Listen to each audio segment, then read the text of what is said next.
Okay. So I posted a meme. I tagged the WSL, the Olympics, because to me the Olympic surf thing is just such a laugher too. WSL Stab as collaboration of surf media, and Beach Grit as the naked young Asian man who I really identify with more than anything else. It got ripped down straight away, and then had to put up an edited version. Dang, censored version. That's just infuriating. But then it worked out because in order to censor my beautiful young naked Asian man, I had to put Beach Grit over his penis. But then he was the only one who had a face, so then it became even more symbolic. A beautiful symbol of the resistance. It'll be our flag someday. Yeah, I mean, I think when the WSL first took over surfing or bought the rights to surfing, I gave the benefit of the doubt to... I didn't give any benefit of the doubt. I did not at all, I guess. Coming in, the way it was acquired, like for free by a billionaire, and I get that surfing was a distressed asset, and but it was funny, it was weird. It was these stops around the world that were sponsored by the brands, and it was loose, and I don't know, it felt like a party. And then all of a sudden now, people coming in trying to make money off of surfing, but not just, it's fine to make money off of surfing. Everybody's trying to make money off surfing. The brands are trying to make money off of surfing. But for this outside entity to come in and kind of rewrite what surfing is, or make a version of surfing that's not the surfing that any of us grew up loving, right? The ad-ready version of surfing it's nothing I wanted to do, right? This is what we were all running away from, is this corporatized, vanilla, benign, bland, I don't know, bowl of white rice with nothing on it. Thing is, I mean, yeah, we're all trying to make money off surfing, I guess, or there's nothing wrong with making money off surfing, but it better be the right kind of surfing, right? And so to me, Beach Grit, even from our very inception, we obviously started before the World Surf League was a thing, but Beach Grit as the antidote in culture to people taking surfing so seriously or trying to make this thing, just this monolithic, I don't know, wall that you can slap corporate stickers on, and that's what surfing is. Surfing's always meant more than that. It'll always mean more than that. And oddly, I mean, I'm perpetually joking, and I think joking about it is part of the point of kicking against it, but I'm also deadly serious, at least in terms of loving the thing. I mean, surfing, yeah, it's silly. It's water dancing. It's penis ping pong on the ocean. It's all of these things, but it's also something that we all actually believe in. So fighting tooth and nail, kicking and screaming, refusing to let surfing become vanilla. I mean, I think once surfing becomes this ad-ready vision of what corporate America thinks it wants, it's done. Nobody wants that. Nobody wants NASCAR out in the water. Nobody wants this bland, sellable thing. The thing that makes surfing great, I think, is still that it has an element of danger to it. That it has an element of beach bum in the classic term, or the way it was originally used, I suppose, where we're bums. We're not to be trusted. You don't send your kids over to our houses. Like, we're not good people. We're rascals. There's something about that's what makes surfing attractive. Again, World Surf League is doing its damnedest to rip that part away, to strip that part off of surfing, where you're left with something that looks good in a Kia commercial. But then, like, I don't want that for the future. I don't want kids to grow up wanting to surf because it looks safe and healthy. Like, surfing should still be a rebellion. And maybe I'm wrong, but yeah, this part sucks. This corporate part is stupid. It's a bad look, and I guess good on them for being around and being corporate, because it gives me something to tilt at. I don't think there's any traditional sports where the league or governing body is so at odds with the vision of what the thing is. The disconnect between the World Surf League's vision of surfing, what surfing actually is, and what people want surfing to be are extremely different. I think the WSL is listening to part of the community. I think there is, a lot of bland vanilla surfers. Like, it's fine. The people who go to the Inertia, or people who go to Stab, or people who surf when they can, who ride 8-foot surf techs. But I think the WSL is not listening to their core community, or when I went and met with Eric Logan, he kept talking about his friendships with Laird Hamilton and Kelly Slater in this, where I think they think that Laird and Kelly and these, Kai Lenny and the Stars are core. These guys aren't core. I mean, they may be core, but the actual core surfer is he's just the guy who, he's not getting paid to do it. He just lives to do it. He's out laying brick and, you know, scrubbing off work hours to go surf, or surfing before he has to get to his crappy job or whatever, right? Like, this community of surfers, I think, is utterly and completely disregarded by the World Surf League. I don't even know that they have an idea of who that surfer is, because they're so focused on A, the corporate, and then B, on doing what the pros want, right? But again, the pros may come from core communities, but that's not, I don't consider a pro surfer a core surfer, I suppose.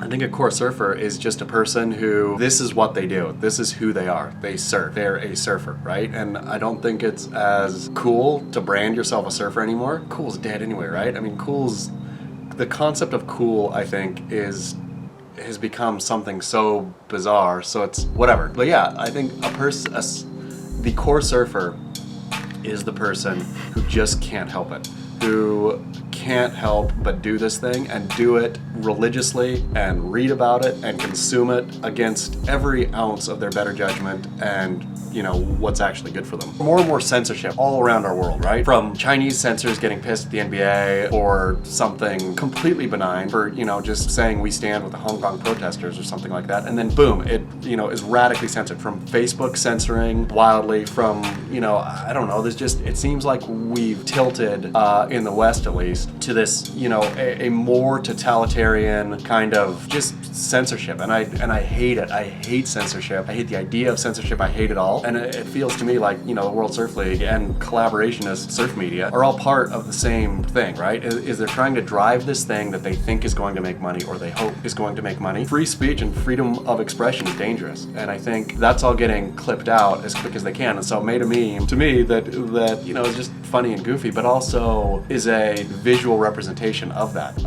There has to be some kind of true freedom of expression, not packaged, resold freedom of expression, but real honest freedom of expression for this thing to, not for it to work, but for it to be enjoyable, for it to be a thing. Like, to rip freedom of expression out of surfing, it just guts the entire, I don't know, the entire heart of it. And so again, made a meme, got ripped right down, and I know it was the WSL who ripped it down.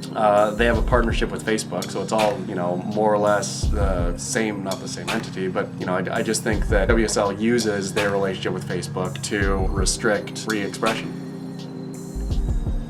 Anytime somebody tells me what not to say, it drives me absolutely wild. And the World Surf League, in partnership with Facebook, I mean, Facebook to me is the absolute worst of these entities. The fact that they are the World Surf League's media partner, I don't think is any coincidence. I mean, I think the vision for these monolithic, ugly, bland, boring brands just steamrolling culture to be this flat, weird expression drives me absolutely crazy. And so the meme on an Instagram account, right? Like, how much horrible stuff is on Instagram? I put something on my personal Instagram. It's not beach grid. So this squishing, this crushing of expression, and to me, the World Surf League and Facebook are all the same, right? It's the same exact entity, just because they're doing the same exact thing, which again is taking a giant steamroller and smashing any kind of interesting opinion or difference, or anything dangerous, anything that's not contained within the wall of positive noise is just going to get flattened. And I just won't take it. I will not take it. They're gonna have to drag me out of the room, which they will at some point. For the record, I really do wish that we were a WSL owned entity, that we were there creating negative publicity for them, because all publicity is good publicity. Fortunately, we're not. But oh man, they could have bought us at the start. When we would have started Beach Grit, they could have purchased us for pennies on the dollar. Now we're honestly gonna be too much for them to buy off, which is fun. Too much for them to buy off and way too much for them to handle. The real beauty is a couple more months, I think Beach Grit will be bigger than the World Surf League, at least for online web traffic. And I know that, you know, World Surf League has their apps and get whatever. They're obviously a bigger entity than Beach Grit, but I think that they are overplaying how big they are. And again, it's what we've been saying on Beach Grit forever, is what everybody says on Beach Grit, is that how many actual core, you know, it's only a core surfer who's going to consume the World Surf League's product, right? At least the tour part and the professional surf part. Like Eric Logan and the rest of them talk about they want to be storytellers and they're building this platform to tell stories, right?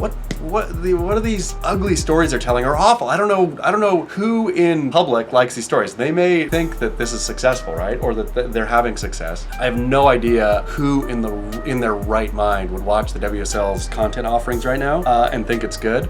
The only people who will watch it are core surfers, I think. I mean, this is who loves surfing enough to actually watch surfing and consume surfing. And again, in this camp, I think Beach Grit makes a more compelling offering than the World Surf League. And we need to do a lot better. We need, more video and more, all different kinds of stuff coming in. But it's only poor little Derek and I trying as hard as we can to lift this thing up every day and drag it around. But it sure is fun, and it's all fun because of the people who are on Beach Grit. I really, truly, everyone knows that the absolute heart, the way Beach Grit works, the engine of Beach Grit, are the people on Beach Grit, is all the people who come every day, who make me laugh, out loud. So many times in my day, I'll read a comment and just die laughing. And this Beach Grit community is what Beach Grit has become. Everybody who contributes, we do the best we can to keep this thing going daily, but it's the person who visits Beach Grit every day or multiple times a day. This is the part that matters. And I really honestly think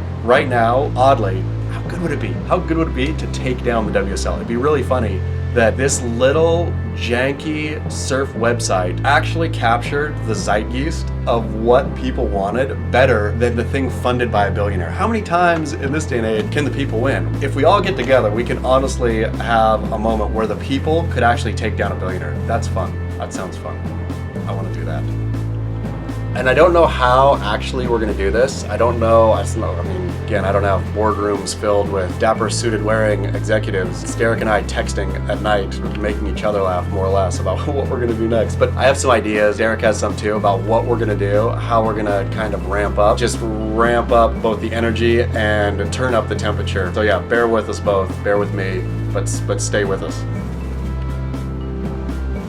Okay, so this morning I read a Sports Pro, which is I think it's like an industry sports journal thing, and they did a big story on the World Surf League monetizing and the big plans, and it was an interview with President of Content Media and Studios, Eric Logan. I'm sure he was so excited to get the interview, right? I'm sure that this is good press for the WSL and all this, and I guarantee Eric was very pleased with the whole thing, and everybody was, except right in the middle of the big, beautiful interview was the paragraph, there are factions within the surfing community who have their doubts, however, about how the World Surf League is going to monetize. In short, some hardened purists